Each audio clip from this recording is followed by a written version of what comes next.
Hey everybody, here we are back at it again with your boy Bino Mac doing another secrets video in WWF, WCW, ECW, whatever kind of wrestling game there is.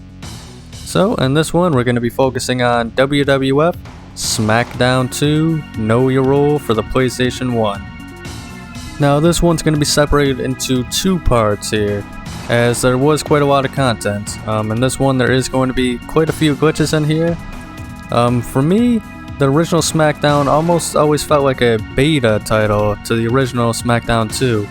It just felt like in SmackDown 2 Know Your Role, a lot more of the concepts were, figured out in that way, in which they were expanded upon. The roster was much bigger, and it really did feel like at the time a valid competitor to Aki's WWF No Mercy in theory, with a season mode that offered plenty of unique cutscenes, as well as create a pay-per-view, create a superstar, create a taunt, all sorts of different things, including specialty match types, being the first game to feature a Hell in a Cell match, TLC, and the Slobber Knocker, as Jim Ross would call it.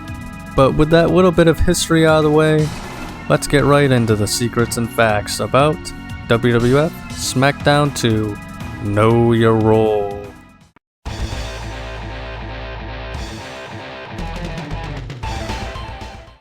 Alright jabronis, to start off today we're going to go into Create a Wrestler mode.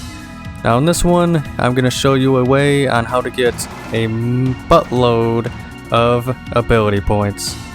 Now, to get 225 ability points, which is much more than the average, what you need to do is put 4 weak body parts and the Iron King stats in your character personality. Doing so will allow you to have 225 ability points, and as you can see on screen, this is how powerful you can make your character with this amount of ability points, which is much more powerful than average, and I think much more than they actually intended. Now I'm not sure why this is the case. Obviously the character traits do contribute individually to your ability points, but I'm not sure if any devs thought it was a funny way to give you a lot of ability points. Maybe the guy who has so many weak body parts calling himself the Iron King was some sort of in-joke with the developers, so hey, maybe it's like Hercule from Dragon Ball Z. So much self-confidence that you're just that good anyway. Well, whether it's false confidence or the placebo effect, or if it's real or not, I'm not really sure. But the fact is, as you can see, with this trick, you can make yourself the ultimate weapon.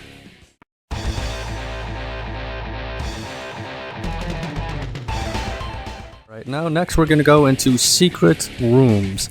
Now the first one we're going to look at is the hidden boiler room. Mankind would be proud.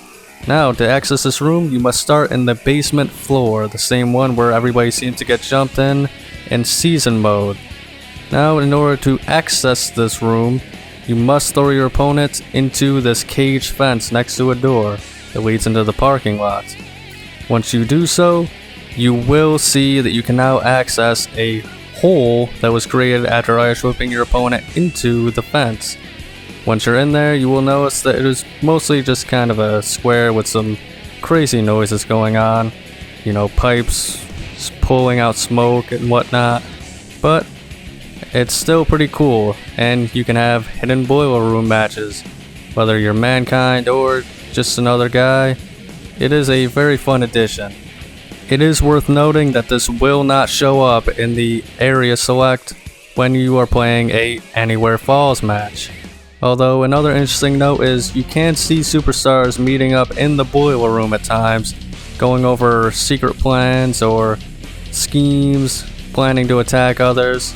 So it is not entirely hidden from view, and maybe for those eagle-eye viewers you will notice that maybe there was a room that you hadn't explored at any point, but this is it, and this is the only way to access it.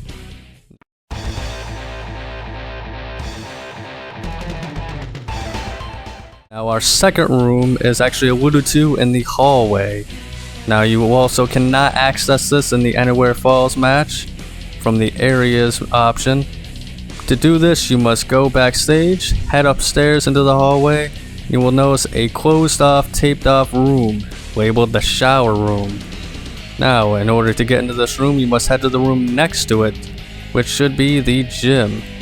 Once inside the gym, ice whip your opponent once again into the wall, closer to the door, and you will once again make a hole in the wall. Enter the room and you will see the shower rooms. I'm assuming this was closed off simply because, well, actually I have no idea why it was closed off, but it is a nice little Easter egg regardless.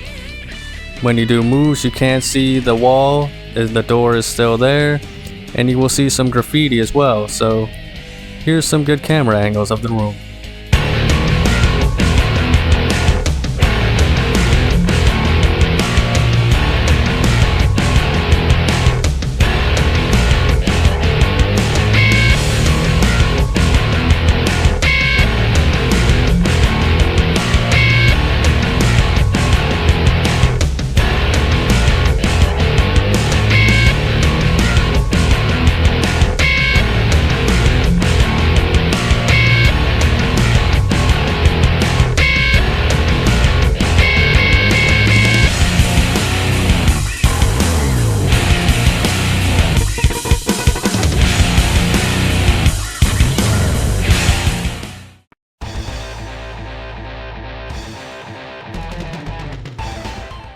Alright then, for our last one today is going to be the stage glitch. Now this is a pretty infamous glitch. Now what you want to do is do an anywhere falls or a hardcore match, which enables the Smackdown stage or the Raw stage. So Arena 3 will not work for this. But once you are in the match, make sure you head to the stage. Now this will work on both Raw and Smackdown stages. Now in order to do this, you need your opponent to be off the ramp and you need to be on the ramp. Simply run towards your opponent while on the ramp, do a running grapple and fall face first. Now hold the direction towards your opponent so that way you roll towards your opponent. You will notice that you roll off the stage and into the air. Then you can run back towards the ramp and you will go up a step higher. And rinse and repeat. You can do this until pretty much the game spazzes out, as once you get to a certain height, it tries to keep its camera on both characters, but it doesn't go very well, as you can see. I tried this as a special guest referee so that way I didn't have to worry about my opponent attacking me the whole time or getting out of place, but unfortunately, maybe it's because I played as Paul Bear and he was too chubby, but I just couldn't seem to get it to work in this way, so perhaps there's just no way to do it as a special ref, unfortunately. Regardless, this is a pretty interesting glitch. I'm not exactly sure why it happens or why it wasn't tested, but here you go. Alrighty then, with that last glitch out of the way, that will be today's video. Now like and subscribe if you did enjoy, and comment some of your favorite Smackdown 2 Know Your Role memories. Let me know if you want to see any more of this type of secret content, or if you just want to see me do some more voiceover videos of other video types like Dragon Ball Z, Resident Evil, Mortal Kombat, heck, even kids games like SpongeBob Battle for Bikini Bottom. But above all else, remember, please have a nice day.